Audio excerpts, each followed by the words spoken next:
Hello and welcome to Who Watches the World Cup, the world's only podcast that compares World Cup football with the politics of the nations involved. My name is Dominic Archer, and with me, as always, is one of the most handsome men that I know, if you don't mind me saying it, Mr. David Bryan. Well, I do mind, Dom, because you're putting yourself down. We all know you're the most handsome of the two of us.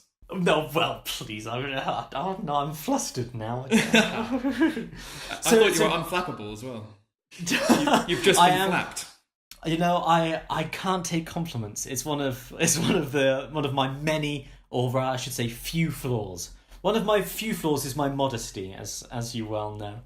But Dave, I have a bit of a story to tell you since we last spoke. I'd love to hear a story.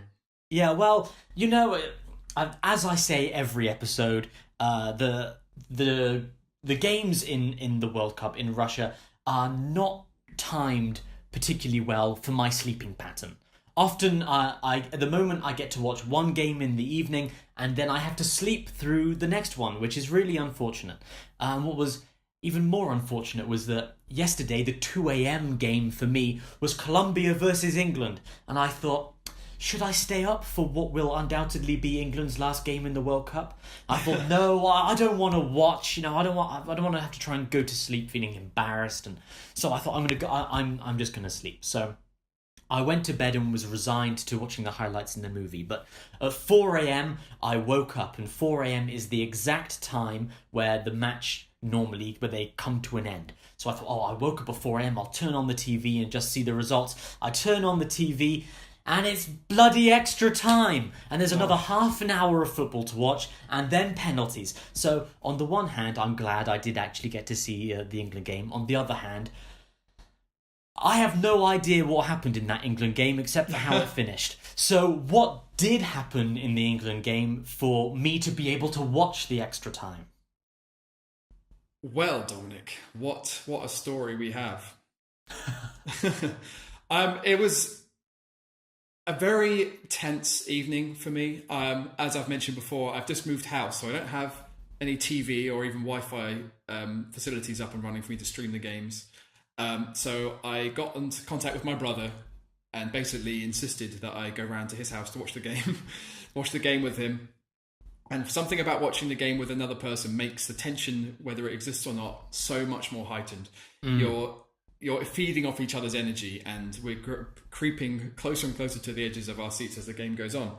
But as we have seen with a lot of games at this World Cup, not much happened in the first half. England seemed to be in control.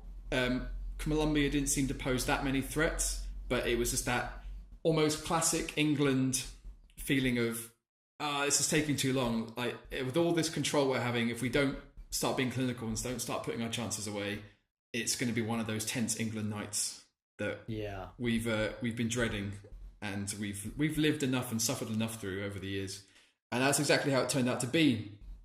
It was just nice to see that when the second half kicked off, whatever words were spoken to the players by Gareth Southgate seemed to hit home, and we were pushing hard, a lot harder. We were much more fluid, and surely enough, we get the penalty 10 minutes into the second half, and I'm getting a little bit out of breath just talking about it because it was too tense. It's too fresh in my mind.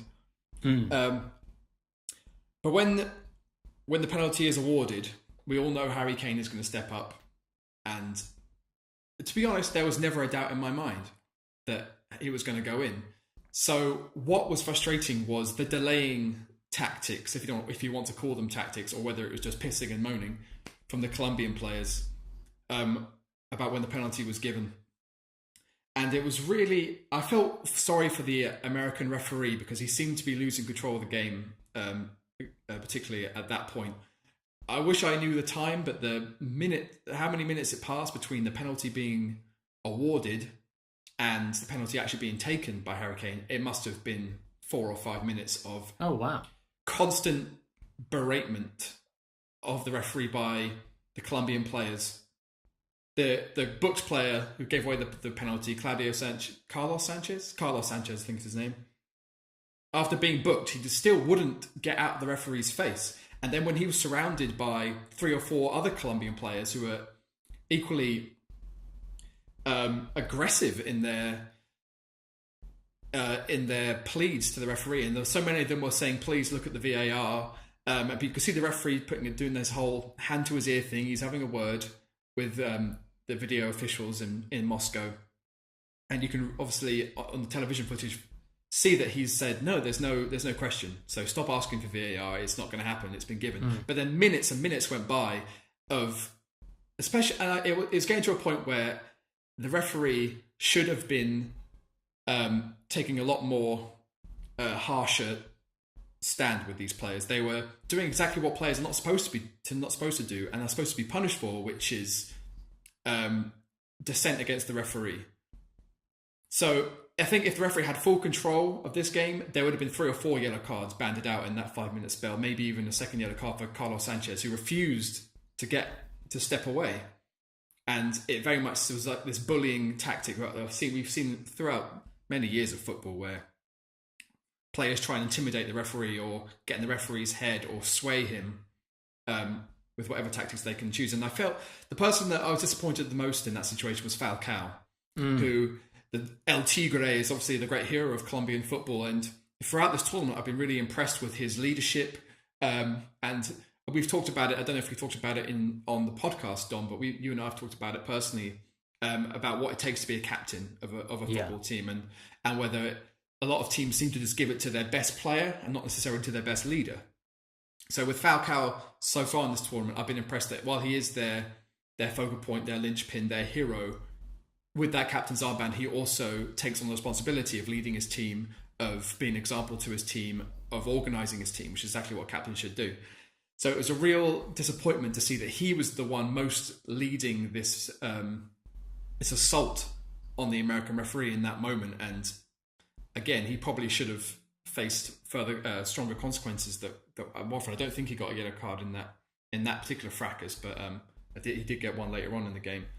So that was a real shame. But on the flip side, what impressed me was Harry Kane's composure, where while the referee is dealing with all these players berating him, Colombia players behind the referee's back, or at least out of his vision, are scuffing up the penalty spot. I didn't see it personally, but the commentary was saying we are watching Colombia players going over to the penalty spot and scuffing it up to try and make it harder for Harry Kane to score.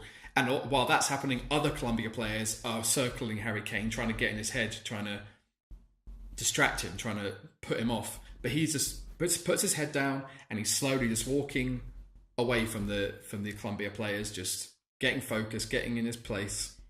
So when he finally got to put the ball down and the referee finally got some semblance of control back, in my mind, there was never any doubt he was going to do exactly what he's done so far in this tournament, which is put the penalty away. And it was another great penalty. He's not taken a bad one. So it was at that point where you're thinking, okay, England, let's do what England don't do, and that's score a goal and just then protect that lead. What England don't do against tougher opposition. I don't think we faced an opposition this tough so far in this tournament, even including Belgium, because that was kind of a dud game where both teams fielded second string opposition to rest their first string players. So this was our strongest test so far. And it would have been a lot easier if we just scored another goal, because now it just becomes, not only you're holding on to such a slender lead, which can be erased in any second, but all this extra tension that's being built up by the attitude and the behaviour of some of the Colombia players, which was just embarrassing. It was reminiscent of the first half of the Panama game, where football was taking a backseat to underhanded tactics, being overly aggressive and overly soft when being tackled, and trying their best to get England players in trouble. I think Jordan Henderson even got a yellow card, maybe involved in that penalty incident, I can't remember. All of what the Colombia players were doing, and then Jordan Henderson has one little argy-barge with one of the players, and the referee gives him a yellow card. So that is unfair. Speaking of unfair and out of control players on the pitch the referee can't get their grips on, there was an incident where England had a free kick, and there's the usual argy-bargy in the wall where England players are trying to sort of disrupt that wall or stand where they're perfectly able to and allowed to, on the edge of the wall, try and disrupt them a bit, give whoever's taking the free kick something to aim at so they can sort of dive out the way.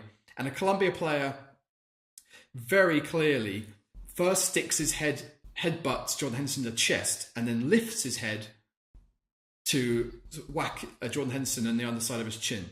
Barrios it was. So all the replays are showing that that's clearly an intentional headbutt. That's violent conduct.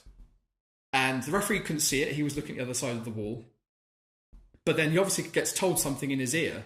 So he goes over to Barrios and then brandishes a yellow card. Most bizarre thing.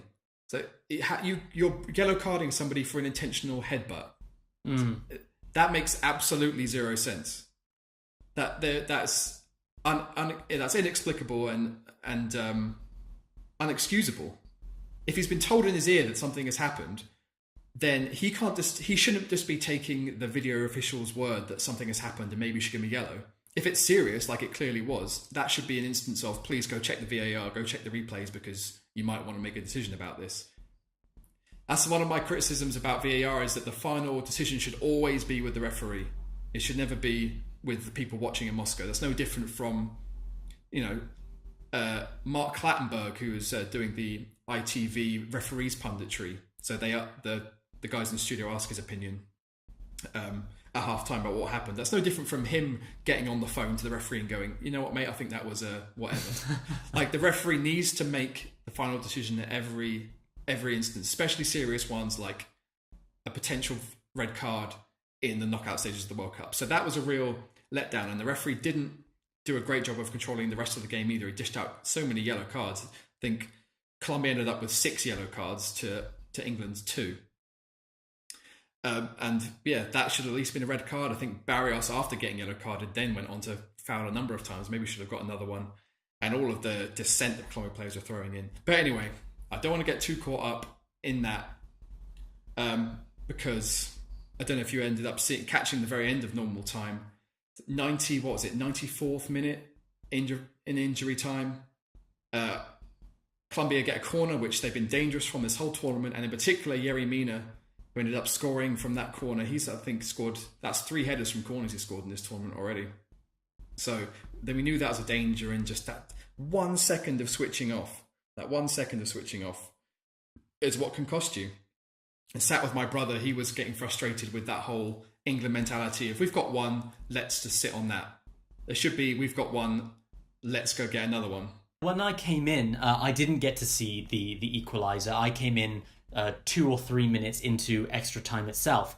But the game I saw is not the one that you are describing, right?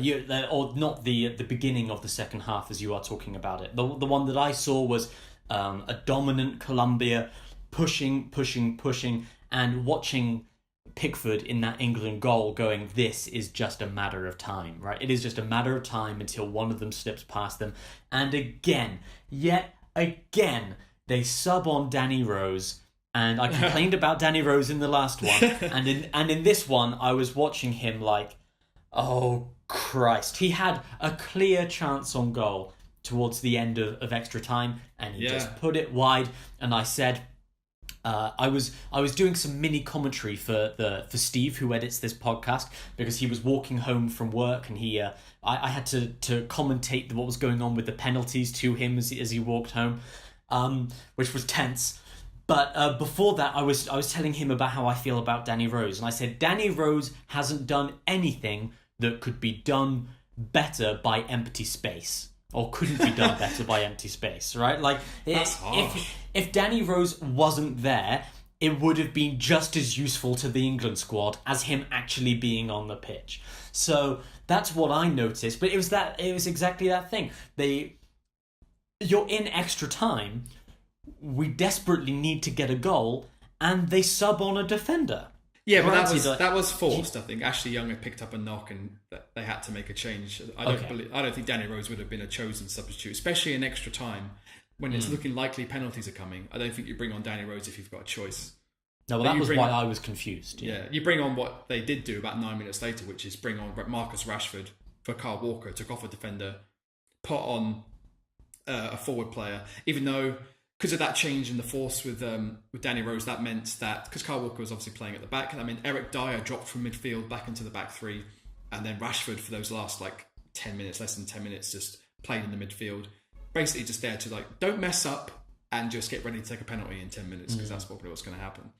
But the substitutions generally were a bit irritating. I agree, especially when England made their very first substitution, which was in the 81st minute, which is, I know it was a tight game, but waiting to the 80th minute is almost like you're going, it's almost like admitting that they could score, and so you don't want to waste all your substitutions before extra time. And the substitution they make is Dele Alli, who I think has been a little bit ineffectual in this tournament on a whole. I mean, he's a very talented player, but I think playing him as part of a midfield three is not really playing to his strengths, especially when you're playing two up top. Dele Alli functions, I think, best when you've got one up top, and he is one of the two supporting players, like he is for Spurs, where he has Harry Kane, his England teammate, as the number 9, and then Ali and Son Heung-min from South Korea play off him. I think with that freedom, he functions much better, and maybe it's one of those instances where don't shoehorn in players into positions they're not best suited to. So what happened with when Dele Alli was injured and Ruben Loftus-Cheek played in that position instead, I think he's much better suited to that.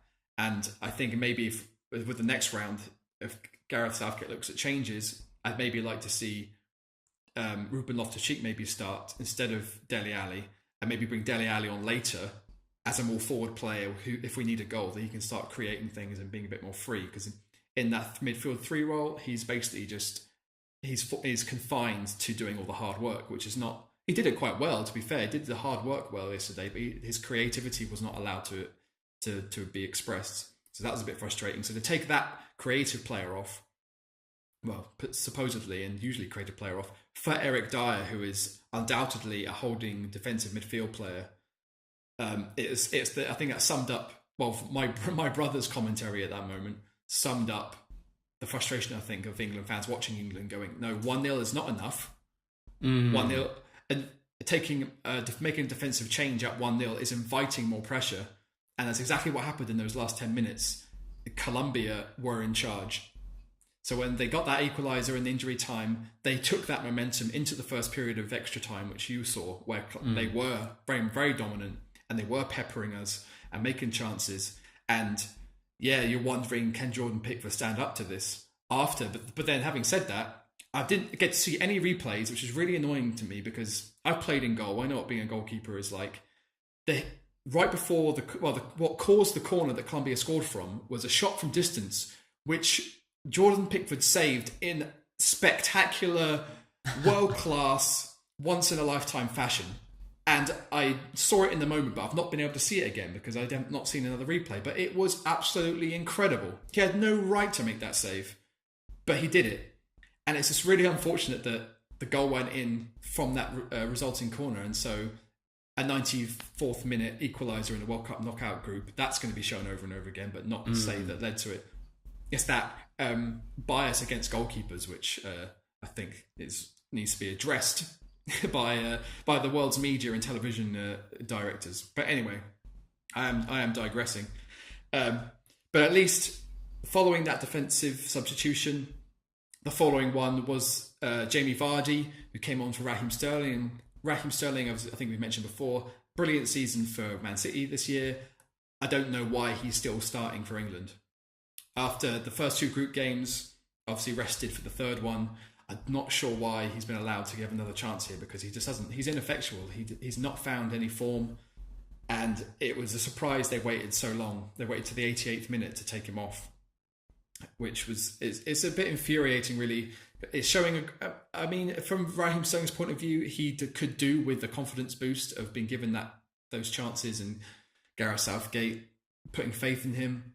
But for the sake of England now, this is going against what I've said previously on this podcast. I think now we need to remove Sterling, give someone else a chance, get Rashford up there. Maybe not Jamie Vardy. I think Jamie Vardy's a better impact substitute player like he was. He came on and he chased things down and having those fresh legs, because he is quick, Jamie Vardy. Having those fresh legs chasing things down against tired defenders, that can make a big difference. But I think it just came and all came a bit too late. Especially since he didn't even take a penalty, I don't think, did he, out of the 5? No, he didn't. He's a striker and Leicester City's main goal scorer, and he didn't even take a penalty after coming on just before the equalising goal. But I suppose when it comes down to it, that by the end of the game, England have regained control. That second half of extra time was more in favour of England. Chances were created, and it's just that nail-biting time of, can you please just score, please? I mean, chances were created, like I say, but I mean, out of the 16 shots we had over 120 minutes, only 2 were on target. And that probably doesn't even include the penalty. Mm. So that's an awful frustration for an England fan watching that. But if there's one thing this World Cup has proven, is that England are dangerous from set pieces. And with Harry Kane as the talisman, we can score penalties. There wasn't a bad penalty taken there in that shootout. Well, except for Jordan Henderson. Well, I mean, Jordan Henderson's was frustrating because it's a well-placed penalty. It's right in the corner, and Ospina does really well to save it. It's at a good height, you could save it. He has to get right across to his left-hand side to get there. And if he goes the other way, that looks like a perfect penalty right near the post.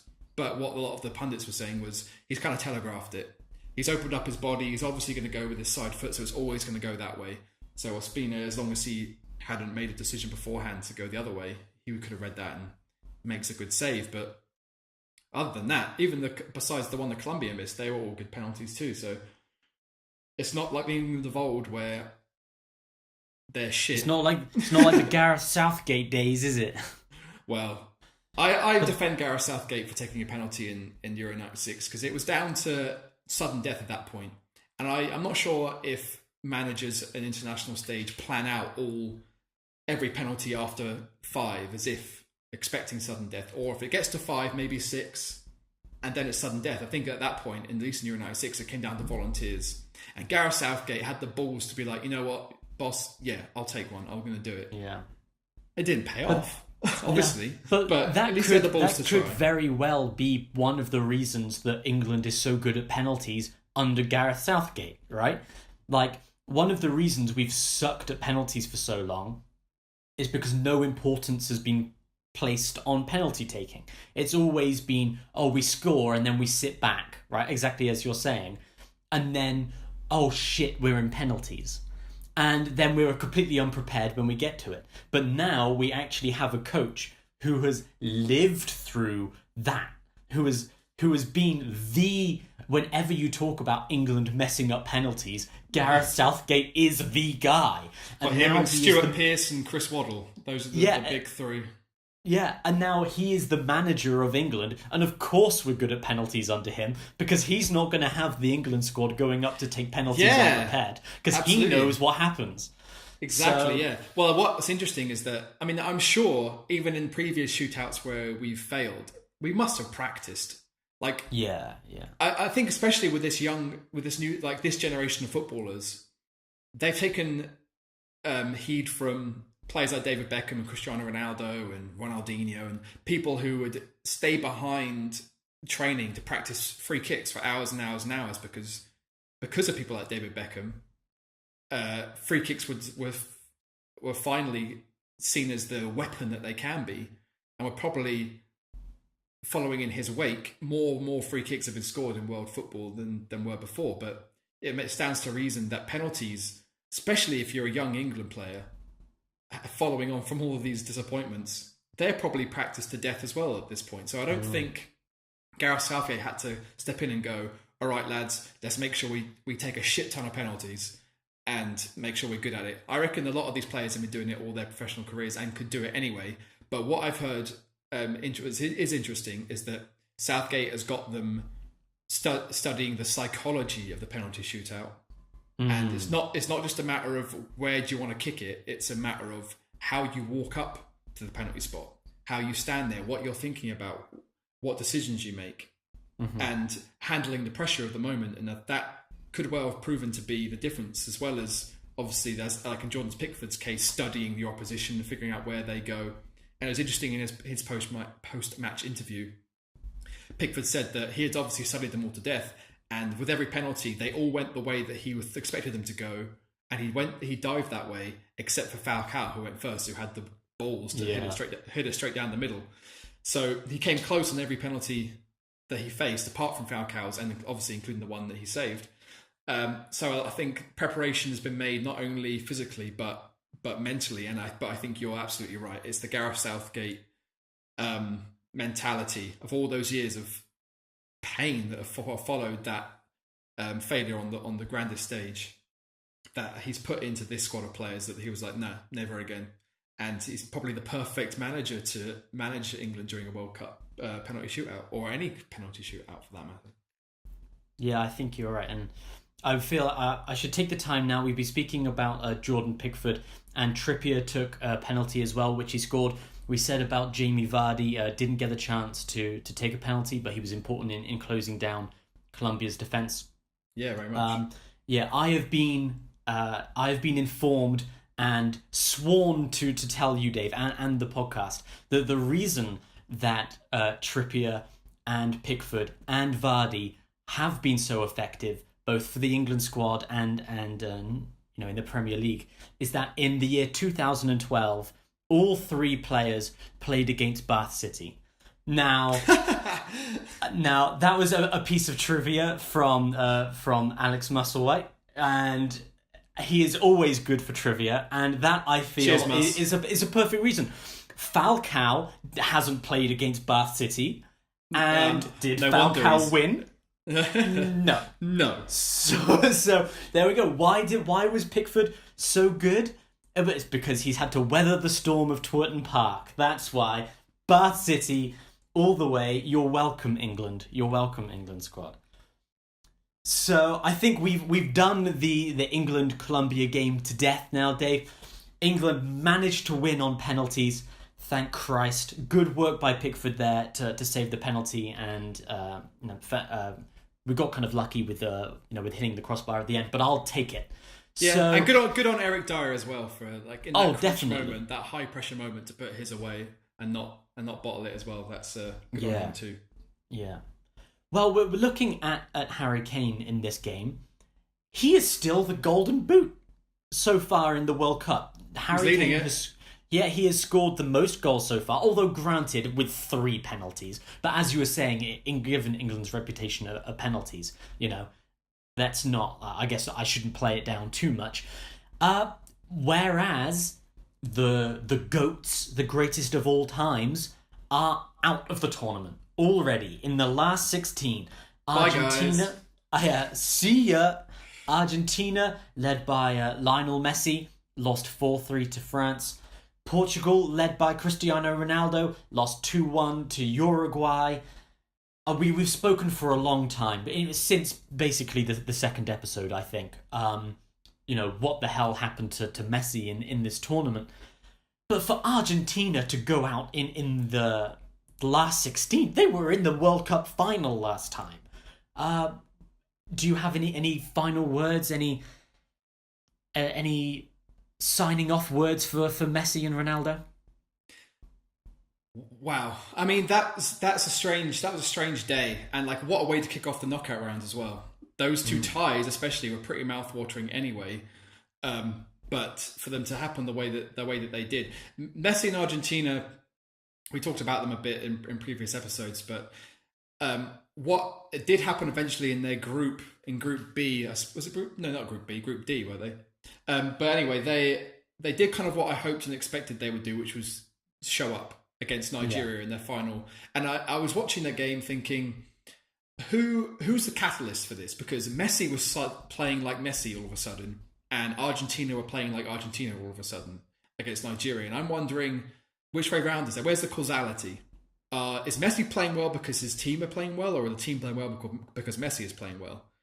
It's very strange because you can't really tell. Can you really chalk the efforts of the other 10 men on the team down to him? I know he's presumably and maybe justifiably one of the 2 best players to ever play the game, but his whole attitude seemed different. There's that famous picture of before the second group game during the national anthems where he had this, he's rubbing the bridge of his nose. The stress of the occasion was just vivid on his face. But then as he walks out against Nigeria, his head's up, his chin's back, his chest is out, and he's geeing up his team. And maybe you can put it down to him that his team finally performed against Nigeria. But then what happened against France? I think unlike all of Argentina's group games, it wasn't just about Argentina not being good enough. It's that France showed up, because we talked as well about them sort of just edging their group games, being maybe the better team, but still not setting the tournament alight. But it came down to their talisman, their star, their wonder kid, Kylian Mbappe, who absolutely set the pitch on fire with his pace, and he was the player that the French could gather around. And there was no talk of Antoine Griezmann in that game. There was no talk of Paul Pogba in that game. It was all just, this kid is unbelievable. And telling pictures from the end of that match with Messi shaking hands with Mbappe, it's like that's the passing of the baton, the passing of the torch. Here's the next generation of world-class star saying to the old generation, the old guard, maybe the one who's past his best, like, thanks for everything, but I'll take it from here. And more interesting again that Messi has decided to retire from international football again. I think he did the same after they lost the Copa America final a few years ago, and then a few days later he'd reversed that decision. But Javier Mascherano is a player that I always focus on when I'm watching Argentina. Like, I think he's been a world-class player for a number of years. And when we've talked before about why is Messi the captain of Argentina, is it because he's their best player? Of course. But is he actually a good leader? Is he actually a good captain? I'm not so sure. He showed shades of it against Nigeria, but I watch Mascherano because he's the one who seems to be the real general out on the pitch for Argentina. He's the one who's organising things, and he's the one who's talking to his players. And I thought it was, again, very telling that after that Nigeria game, the biggest hug between players was Messi and Mascherano. I think Messi owes a huge debt to Mascherano as being the on-field general. I don't think Messi has it in him to organise, to point and to shout and to get his players focused and keep their heads on. He's just got to go out there and be the GOAT, and the team can rally behind him. So while those two players were very much aligned, that Messi, I think, needs Mascherano on the pitch in order to be his best, and Mascherano has also decided to hang up his boots internationally after this tournament. So we're seeing a real downturn for Argentina. But as I think I did say to you before, would Argentina be better without Messi? As if he sticks to his word this time, maybe we'll find out. Well, let's skip past Ronaldo and Portugal for now, because hopefully we will have a more in-depth conversation about them in the coming days. But again, I think we can say we saw a similar thing with Portugal, where Uruguay, as you said with France, Uruguay just turned up. They were just too good for them. Yeah.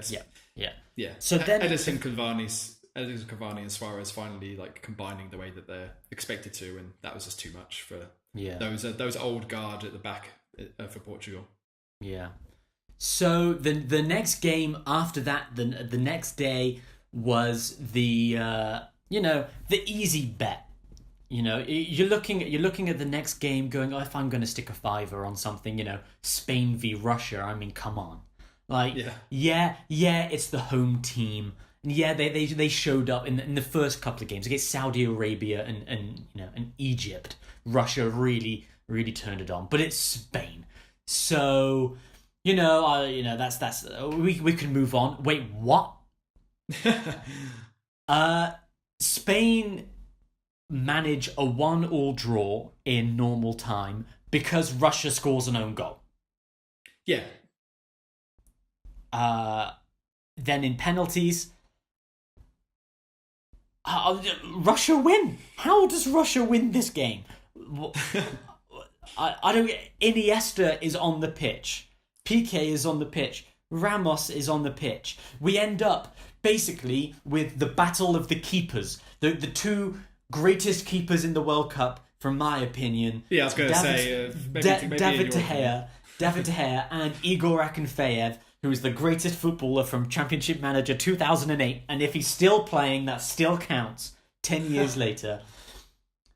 But nobody is favouring Russia in this game, right? The match is being played in Moscow, so that's got to be, an advantage. But this is Spain. Sure, but I mean, Spain weren't super convincing. I mean, to top any World Cup group, having only won one of your games, is that goes to show a lot about what went on in that group, really, with Spain and Portugal both being held to draws twice. Obviously, they draw against each other, and then they both drew with what you would call weaker teams. So Spain have not come into this into the knockout stages flying high, and obviously, what we talked about it a lot in earlier episodes. Everything that went on with the Spanish camp right before the tournament started off, with Lopetegui being sacked 2 days before the tournament started. I think at that point, didn't we say, if Spain go all the way and win, no one will care that the manager got sacked, because people will just say, well, Spain are that good. But if Spain get knocked out early, a lot of attention and a lot of eyes are going to be turning in the direction of the Spanish FA. And I can imagine the Spanish media will not be gentle, as they're not known. They're not known for being too gentle when it comes to football and their football teams. Yeah, I think that's fair. Yeah, but again, we spoke at the very beginning, didn't we, about the ridiculous uphill battle that Spain find themselves in this World Cup. So again, you're right. Yeah, it it is Spain, but they're not quite what they used to be. And with their leadership demolished, it was going to happen, I think, at some point. And again, the home team goes through. So, although we also said, if Russia lose, we don't really care. This is the one World Cup where if the home team go out, then fine. But but they're starting to grow on me a little bit. They're starting to grow. Yeah. They're battling amazingly well, and to come off of a bit of a reality check, having their wings clipped a little bit against Uruguay was probably the best thing that could have happened to them going into the knockout stages against Spain, going, okay, this is what happens when we play against a stronger team than, with all due respect, Saudi Arabia and Egypt. What can we do against Spain? And they did it. But how much of it is down to...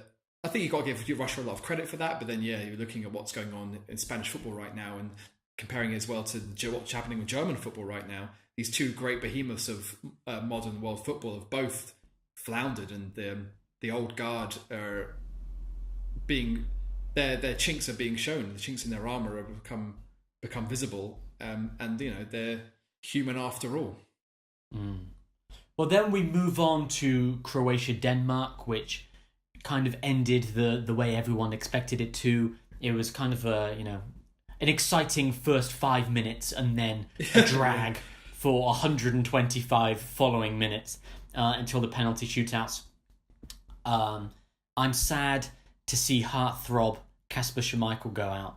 Oh yeah, that's so sad for him, because he was just unbelievable, like one of the best goalkeeping performances at this tournament, and for him to still have to go home with his dad in the stands as well. But I think he can take heart knowing that he did absolutely everything he could. Absolutely. And didn't he save a 90th minute penalty or an extra time penalty just before penalties started? He did. He's made an amazing penalty save, and there's an amazing shot of Peter Schmeichel, arguably one of the best goalkeepers of all time, one of my favourite goalkeepers of all time, getting to his feet and roaring with pride and support, and get in there, my son. That brought a tear to my eye. I have a weird thing about dad-son stuff, like in movies. So seeing Peter Schmeichel get up and cheer after his son saved the penalty in the World Cup, I was like, oh, he loves his boy. In 11 days, Dave, this podcast has to finish. It's the World Cup final. Maybe our next podcast needs to be a father-son podcast, where we analyse father-son relationships from movies and real life, and we just spend the entire time crying. Yeah, if you want to get audio of me bawling, then sure, let's do that. So let's skip straight on to perhaps the most heartbreaking of all of these games, I think. For some. So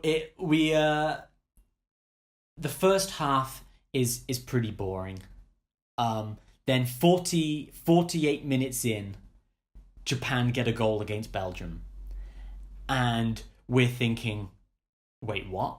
Yeah, we're thinking, holy shit. Yeah, then 52 minutes in, Japan get another goal against Belgium. And we're thinking, wait, what? And then with just 20 minutes of the match to go. Oh, hi, Belgium. Yeah, they remembered that they have to win to go Yes. through. But all credit to Japan. They were absolutely incredible. And that second goal, Inui's goal from the edge of the box, that was a peach. Really beautiful. I love a shot of a goal where the ball doesn't spin. Like, I don't know. I can't. I mean, I'm no great footballer. I can't, and I definitely can't do that. That whole knuckleball thing where the ball just moves through the air like a spaceship, like no spin. Just amazing. That gets football hearts a-fluttering. But yeah, I guess Belgium. But then even Belgium's first goal back, that Vertonghen header, he didn't mean that. He was trying to get it back into the box for someone else to nod it in. So their momentum, the momentum turns in their favour on a bit of a fluke. And maybe it's just because they're in the same group as us and they're another one of the favourites now for the tournament. But yeah, I'm not sure he meant to do that. No, I thought but the same thing. Yeah, it was just really unfortunate by the Japanese keeper there as well. He's like, as you're saying, I don't think he intends to do it, and the keeper definitely doesn't think that's what he's trying to do. Yeah, no way. And that was unfortunate. And then Fellaini actually does something. That was exciting. And then in the 94th minute again, this World Cup is been the most exciting World Cup for 80 minutes plus, right? Like I think from 1 minute to 79 minutes, this World Cup has been boring. But then 80 minutes to the end of the game, it has been the most ridiculous thing I've ever seen. Again, a 94th minute goal to win it for Belgium and put them through. So heartbreaking for Japan because again, they had the chance to maybe try and get through extra time and take it down to penalties and maybe scrape it that way, but it just wasn't to be.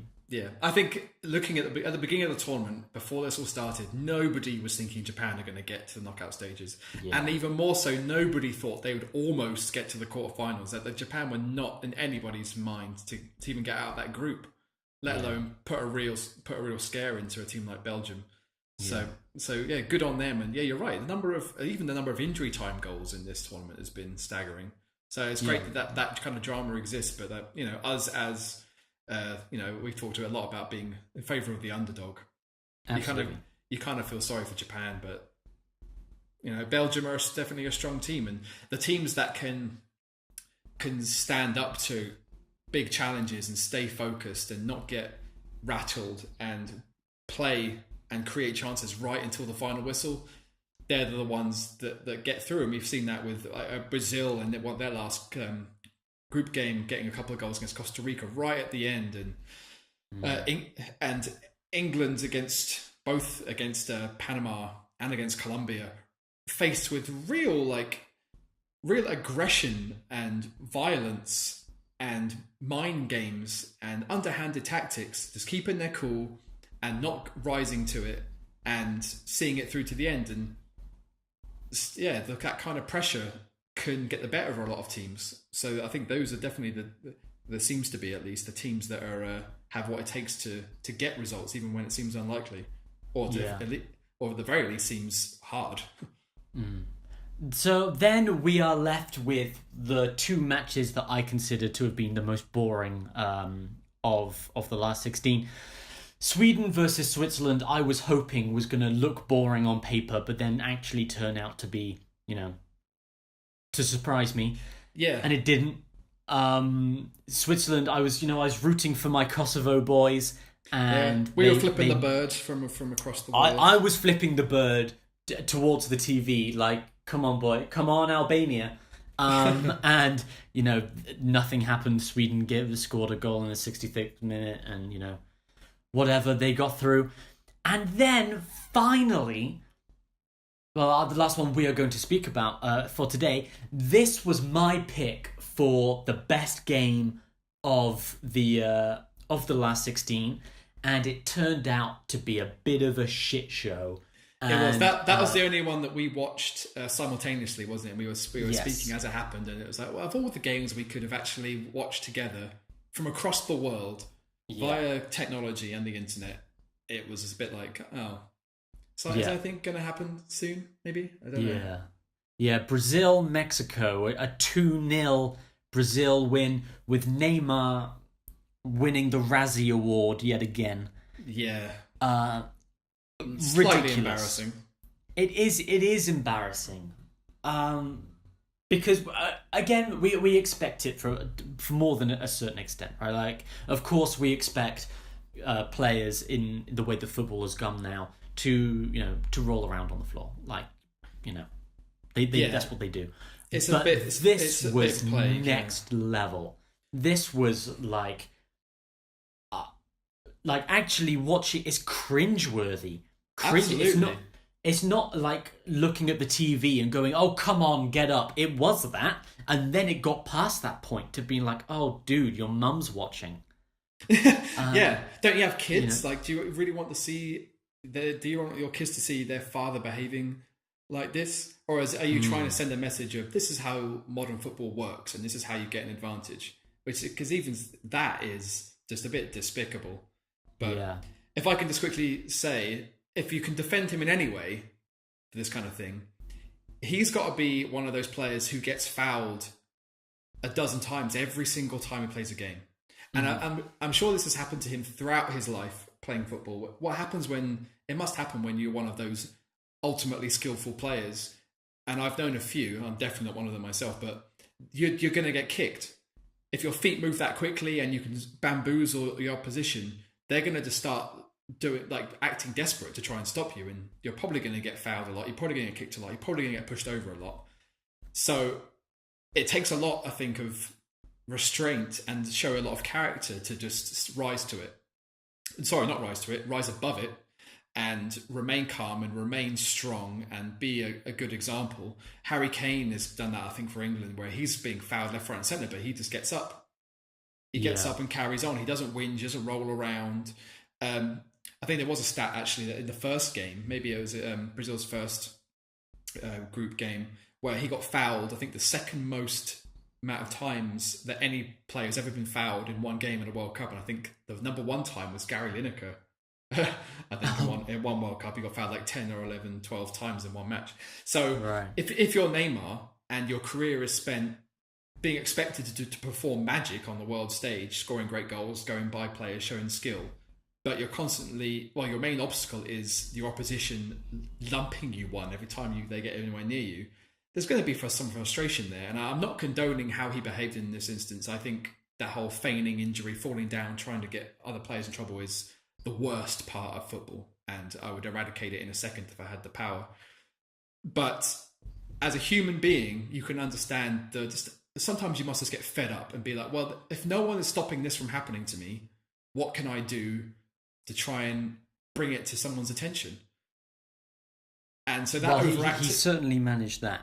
He certainly managed to get attention. It did get attention, but yeah, the problem with that awful one where he went down right on the touchline and a Mexico player comes over to try and get the ball, and it looks like the Mexico player did maybe stand on him a bit. Like, I think his toes, his first couple of studs made contact with Neymar's ankle or whatever, but it wasn't hard. It wasn't a stamp.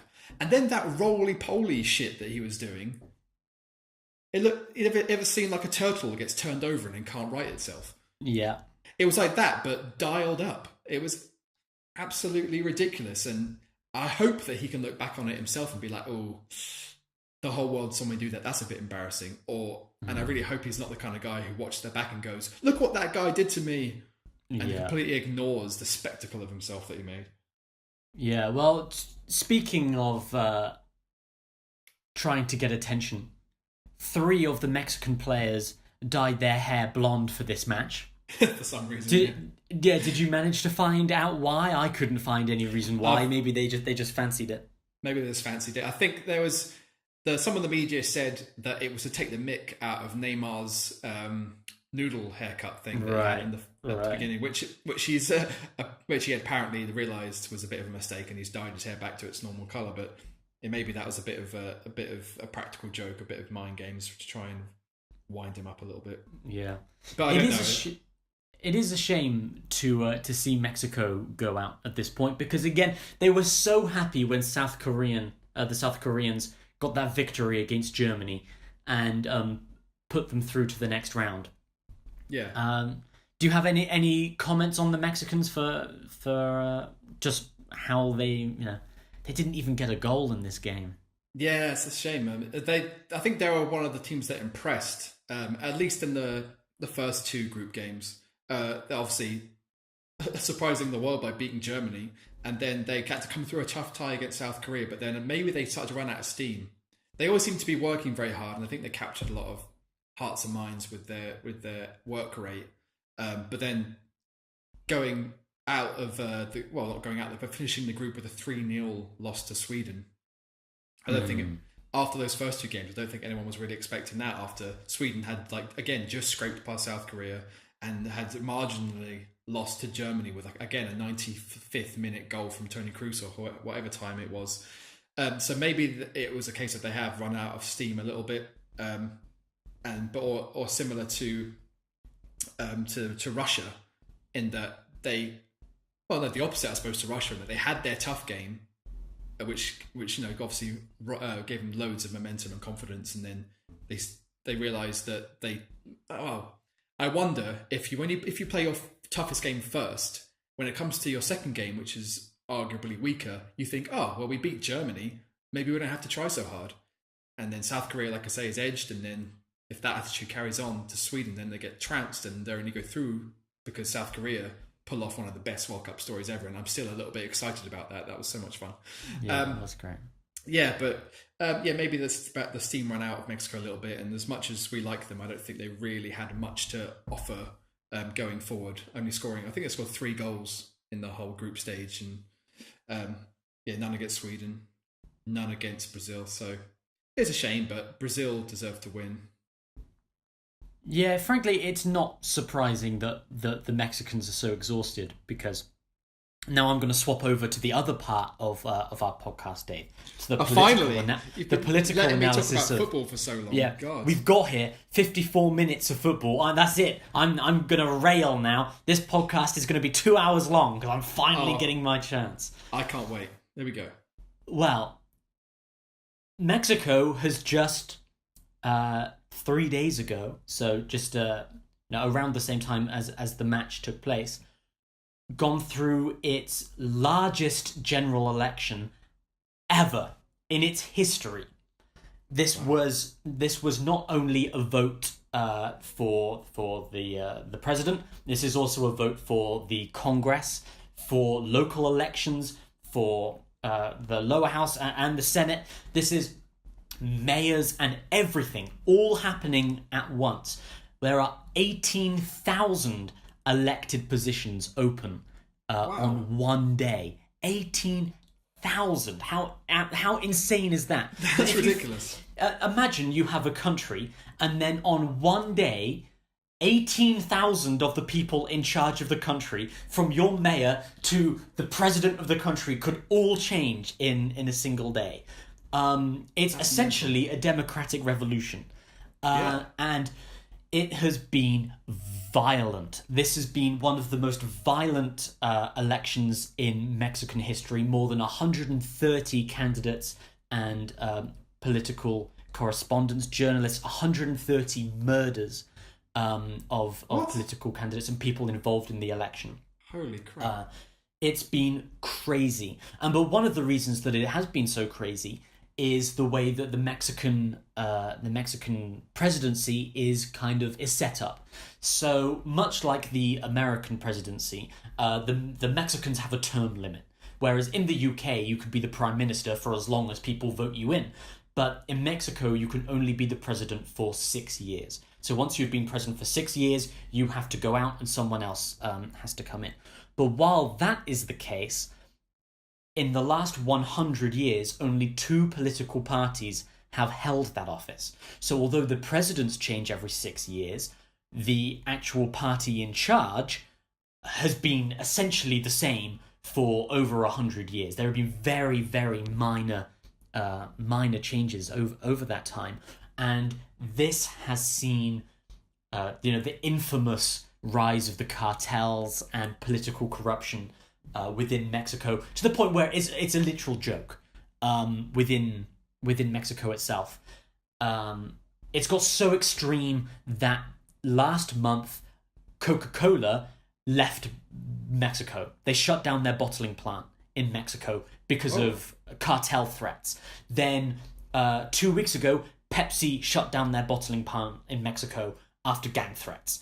Right? Like, this is an unprecedented rise in democracy, but also in the anti-democratic movements by the very cartels that have profited from the corruption.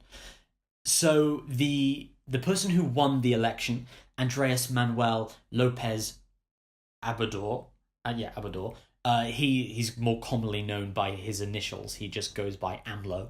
AMLO, he was the president of Mexico City, the capital city. He was the president of Mexico City in the year 2000. He's already tried to run for president twice and failed. He did win this time. And what's nuts, what's crazy about this is he won with 53% of the vote. Well, rounded up, 54% of the vote. His nearest opposition got 23% of the vote. Yikes. Like, this is a runaway election that he has won, and he's had mass popular support. I keep seeing on the BBC, they keep calling him a left-wing politician. It kind of makes sense to a certain point, because Mexico is a country where 40% of its population lives in poverty, which is, again, absolutely insane and largely tied to the mass corruption that is rampant throughout the country. But AMLO came into this election saying, I'm going to get rid of corruption. I'm going to take down the cartels. I'm going to, all the things that the Mexican people want to hear. And this is why it's kind of strange for the BBC to be consistently calling him left-wing, because his policies have been somewhat difficult to nail down. He's basically saying what everybody wants him to say and being a little bit more fluid with what he actually means. He's been compared in the Western media, like other Western media that I've seen, a little bit more to Donald Trump, in that his policies aren't the same as Trump. And one of the things that has garnered him so much support in Mexico is being extraordinarily anti-Trump. Like, none of the Mexican leaders, as I'm sure you can imagine, none of the Mexicans are like, God, that Donald Trump, he's just, what a solid guy. Yeah, right? But AMLO has been like leading the anti-Trump charge, because that's what Mexican people want him to do. And he says, I'm going to get rid of corruption. Don't listen to what my opposition say about me. I'm the guy who's going to look after you. But what he actually plans to do has been, he hasn't been 100% open and with actually what his plan is. But again, he was elected on the 1st of July, and it's going to be interesting to see what happened. Again, there were massive protests against the children that the immigrant children that the Trump was and the Americans were taking away from their families. That ended up being a large part of the large issue in the run up to the campaign, and other candidates became even more hardline. The person who came second was a right winger named Anaya. Anaya actually came and compared Trump to the Nazis just before the election comes up. Trying to get some get some votes there. But again, in 48 candidates were murdered towards the end of this campaign. It's unbelievable that in a modern democratic society that this is still able to happen. And I think in a large part, without wanting to get too overtly political about it, a lot of that is down to the Americans and American drug policy, and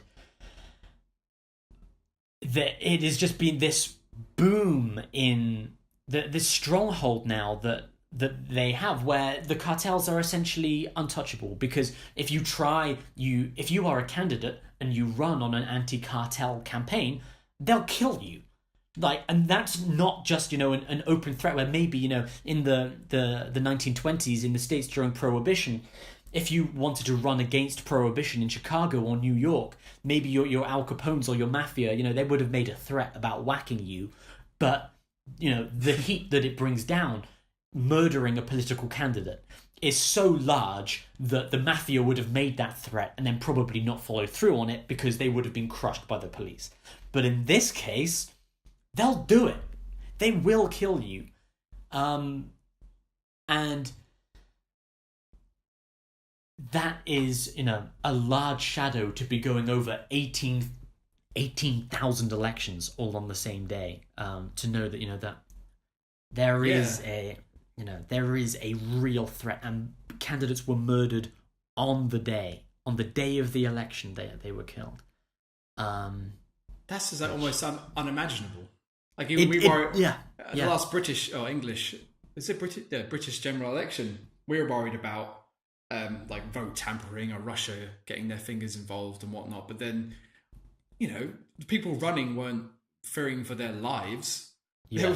Well, do you remember just before the Brexit election, the Labour MP Jo Cox was murdered by someone who said, kill the traitors. A right-wing British nationalist killed the Labour MP Jo Cox, and it was awful. And the whole of the UK was just it was a scarring memory. Like, when was the last time a British MP was murdered? Like, not for a long time before Jo Cox. But in Mexico, 130 people killed in the run-up to this election. It takes real courage to stand up to that. And I don't want to suggest that, this is the kind of thing that plays on your mind if you are, a Mexican citizen in Russia watching the World Cup. But this isn't, a world away. This is what is going to affect your home. This is the future of your country playing out in exactly the same time you're supposed to be, caring about football. No, it would be really nice if we could go through to the quarterfinals of the World Cup. But also, I really hope nobody gets murdered in the general election. Yeah. Or maybe if we have to go home, then at least I can go make sure my family are safe. And exactly. Yeah. Exactly. Other things are made, because there may be relations or friends or people they went to school with who are, of the football players, who are involved in this thing. And if you hear that number, 130 murdered in the run-up to an election, you're like, maybe I know some of them. Maybe I was going to vote for one of them. Yeah, what is absolutely crazy is the murder rate in Mexico has doubled since 2014. In 4 years? In 4 years. I think they said last 2017 was 25,000 murders in 1 year, which works, I think it worked out to around 40 murders per 100,000 people. I need to double check that, just to be sure. But I'm pretty sure that that it was around that number, which is unprecedented. And that is why when AMLO wins this election, I should have mentioned this earlier. I said that Mexico has been dominated by two different political parties for 100 years. Yeah. AMLO is not from neither of these parties. And that is why this is the first election where, yes, he is a prominent political figure who's been known for 20 years, as a prominent Mexican politician, but he is the first president who is not from one of these two main parties. And why does he win with 54% of the vote? Because people are terrified. Because Mexico, again, largely runs off of its oil and oil exports, but oil prices have dropped, and that's affected the economy. When, again, 40% of your population are living in poverty, and they are terrified for their lives, this is when that kind of change happens. So I don't think it's really a shock or a surprise that the Mexican fans who have gone over to Russia, or the football team themselves, kind of have something else on their mind when they're going out to play the match. Yeah, you might be right. I mean, they're the people who, they're victors. Brazil, that's not a country that's especially known for its political stability or low rates of crime and corruption. No, yeah, absolutely. That is another Brazil. I've left deliberately on the assumption that they are going to continue through this tournament because I'm really looking forward to doing a dissection of Brazil as we go on because they have an election coming up soon that has been very influenced by far right politics, and whereas in Mexico every candidate has come forward and denounced Trump, the leading far right candidate in Brazil has made a big point of saying, hey, maybe Trump isn't all bad. Maybe we should adopt some of these ideas here in Brazil. Oh, so, yeah, that's going to be interesting to talk about. Yeah, for sure. I look forward to that. But this is the end of the last 16. They are finished, Dave. We're down to, well, how many teams? 8 teams? 8 more teams left, yeah. What about in these quarterfinals? Is there one that you're looking forward to? I don't think it's hard to say what's going to happen. I don't think the first two, the France, Argentina, Uruguay, Portugal, were particularly predictable in the way they turned out. I think we expected Brazil to beat Mexico. We expected Belgium to beat Japan, but Japan gave them a real run for their money, and that was impressive. Very few people would have expected Spain to go out to Russia.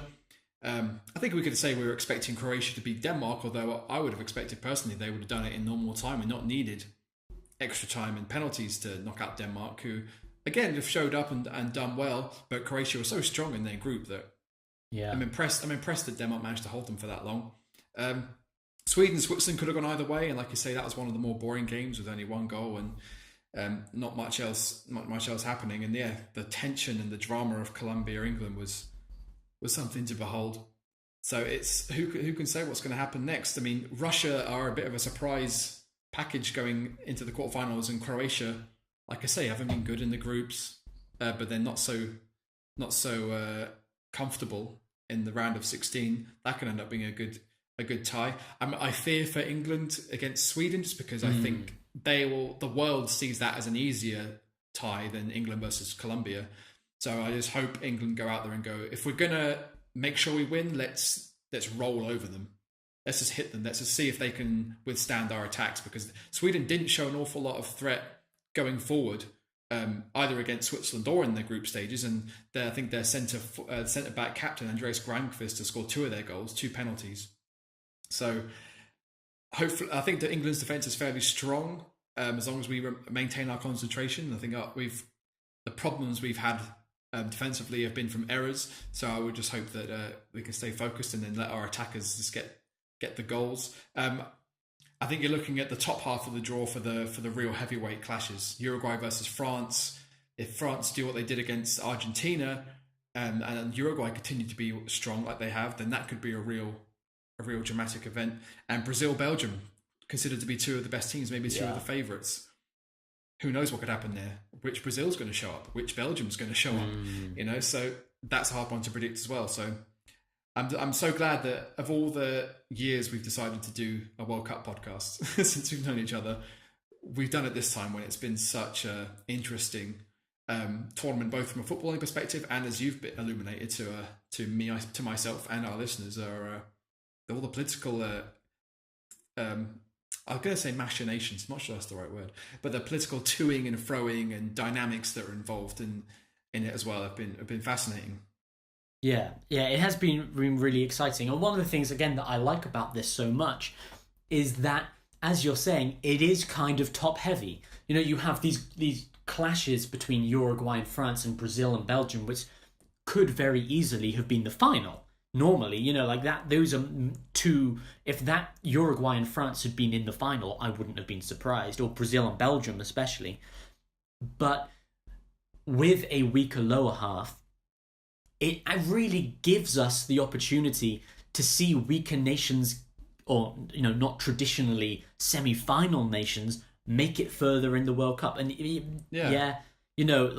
but if you had said at the beginning, "Oh, Russia stand a real chance of getting through to the semi-final," that there is no way that I would I would have considered that. Or Sweden or England. Again, like the chances of England getting through to the semi-final now is pretty serious. Which I would have told you that football was staying as far away from home as it possibly could. But now it seems like there's actually something there's something really exciting going on there, and it's not going to be a Brazil-Germany final, and which is great. Yeah, it could be Croatia. That's the thing. You're how right. Amazing is that it could be Croatia in the World Cup final. I think that's what makes this World Cup so fantastic, is that no matter which one of these bottom 4 countries makes it to the final, we never would have predicted that it was any of them at the beginning. And, you're absolutely right. Yeah. Well, I think that seems like a really perfect place to end the podcast for now. Again, now as we said before, we have 11 days until the World Cup final, and our podcasts are done. They will be finished, Dave. Oh no, we'll never be finished, Don. Oh, that's nice. That's nice. Not us. Not you and I. So, if you've listened to this, please share it to anyone who has any interest in the World Cup at all, or anyone who has any interest in politics at all. Get some people listening, and thank you very much for lending your ears. And we will see you again next time with the roundup of the quarterfinals. Ta-ra.